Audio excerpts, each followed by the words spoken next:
What is up, everyone? Welcome to the video. Blacklight here, and we're going to go through something that I was sort of thinking about today. And I was like, I guess I was talking about the numbers with someone, and essentially, like, we were saying how, you know, when Grey Zone Warfare started, we had 70,000 players in the game, and now it looks down to be at 20,000. And with the concurrent players descending, it's sort of a thing that we expect, but is that too much? Is that a bad sign? And then I wanted to also talk about the Escape from Tarkov drama and how that possibly affected Grey Zone Warfare in a bad way. And a lot of people might sit back and be going, what are you talking about? So many more people came to Grey Zone Warfare because of it. And yes, you are right in saying that, but also at the same time, it just got me thinking about some exterior ideas and how they maybe could have played it out. Because for the amount of time we knew about Grey Zone Warfare, we knew that it would possibly be a Tarkov competitor. And I think that was the first mistake. It doesn't compete with Tarkov. Let's say Tarkov and Grey Zone Warfare were both immaculate games with no issues and the content was all there. You wouldn't say they are competitors. They are completely different, and I think that was an over assumption by a lot of people. Now, when this edition called the Unheard Edition came out, and to give you a background if you didn't know what happened, essentially what happened in a summary is that Escape from Tarkov released a new edition, but they sort of went back on their word, especially to Edge of Darkness buyers, which was at the time the most expensive edition. Now, essentially what the EOD or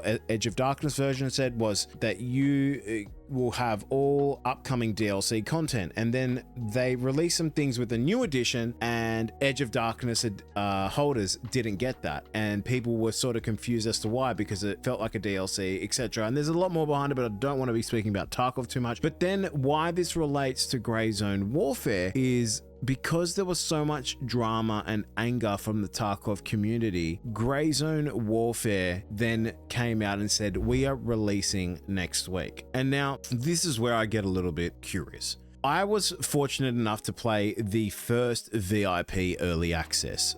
We are currently in early access now, where this was available to anyone in the world. But before that, about 2 weeks or 3 weeks before, there was a VIP early access that lasted for 7 days, and so many streamers played that. You know, Shroud, Pestily, Landmark, Sheaf, Clean, everyone you can think of that was either a Tarkov streamer or some type of FPS streamer was likely playing the game. Now, what happened in this VIP early access that I played a huge amount of time on is essentially there were still these bugs. AI were ridiculous. They were sponges at some point. I didn't get server crashes, but I got the typical things we're seeing now. I went back to my body wasn't there. So this was all happening before even the first early access to the population of the world. And when I finished, and I'm being very honest about this, when I finished this VIP early access, I said to myself, this game is great and I can't wait to play it. But in my head, I said, it definitely needs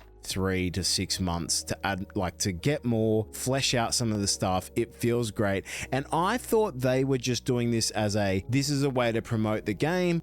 People are going to see it and be like, wow, it's so early into development. All these streamers are playing it, and when's it going to release? Because I'm ready, whether it's 3-6 months. And that was cool. That was a great idea. And then I was speaking to someone, and basically he said to me, get ready, the game releases tomorrow. And I was like, what? I was in shock. Now, I was excited because I get to play the game after 1 or 2 weeks after the VIP early access, but I was also scared because, to me, in my head, as soon as it happened, I went, surely this is because of the Tarkov drama. Surely this is them trying to capitalize and get players to their player base. Now, one thing we overlook here is that Grey Zone Warfare is a PvE based game. Now, what does that mean? Essentially, from the get-go, we are not focusing on the PvP element, players versus player.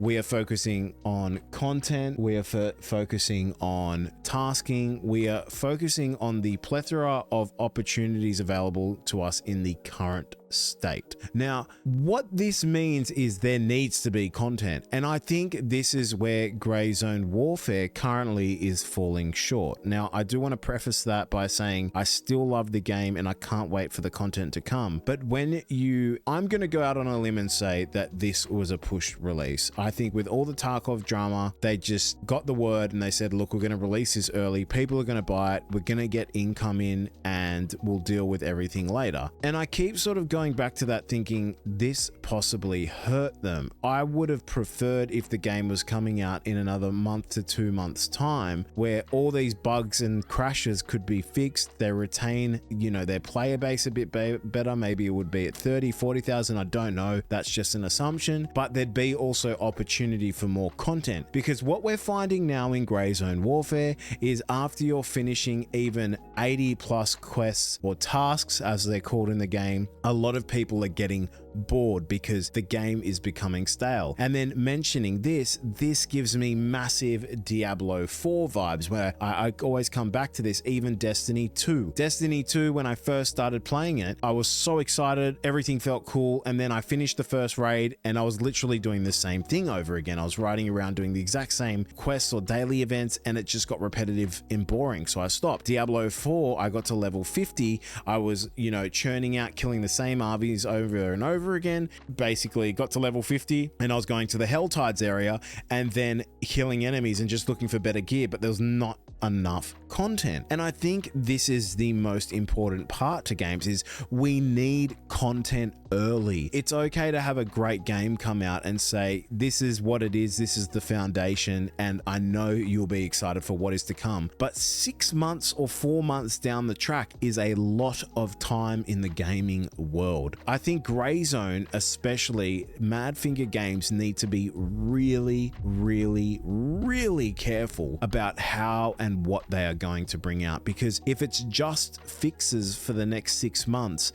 I feel that will not be good enough. They need to really not take a break, honestly, for 6 to 12 months on this game. Ground Zero needs to come out as soon as possible. When they release this big update, it can't just be, we fixed these issues, we've added 20 more tasks or 50 more tasks, and there's a day and night cycle. That won't be enough. When they bring this next or new change and update to the game, which is their big update, it needs to be day and night cycle, Ground Zero implemented. It needs to be weapon customization, auto stash sort, PvP bosses in multiple areas, daily events that either encourage high tier loot, whether it's PvP or just PvE based per faction. And there needs to be a plethora of things that need to come. Although I love that they had a game that was 2 years in development and it looks this polished, sometimes you can have something that looks and is polished, but on the inside it can be very sort of empty and shallow. And that's what we're getting after these people, after 100 hours, 150 hours, are saying. Now, I don't think this is going to kill Grey Zone Warfare, not at all. I think this game is going to have some amazing updates and I'm looking forward to the future, but I do think that the Tarkov drama did hurt them in a bit. And there's more competition coming out that looks more polished and has more content.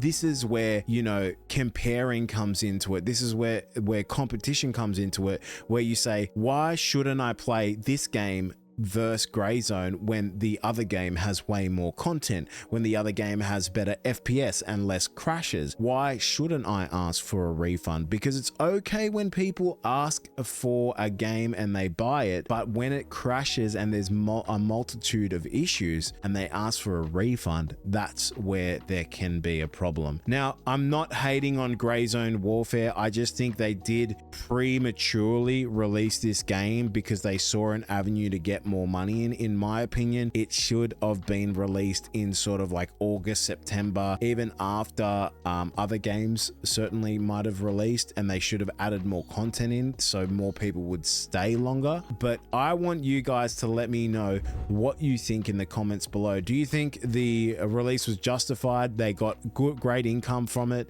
Or do you think they released too early? What are you looking forward for the most in terms of new content, not fixes, but new content? Once again, guys, I just wanted to sort of put out a brief video on this. And yeah, I really hope you enjoy my content that I'm doing for Grey Zone Warfare, because I absolutely love the game. Once again, like the video if you did like the video, comment for the algorithm. That's always greatly appreciated because you guys help me. And last but not least, sub if you want to see more from myself. But yeah, let me know in the comments below. Catch you on the next one. I am Blacklight.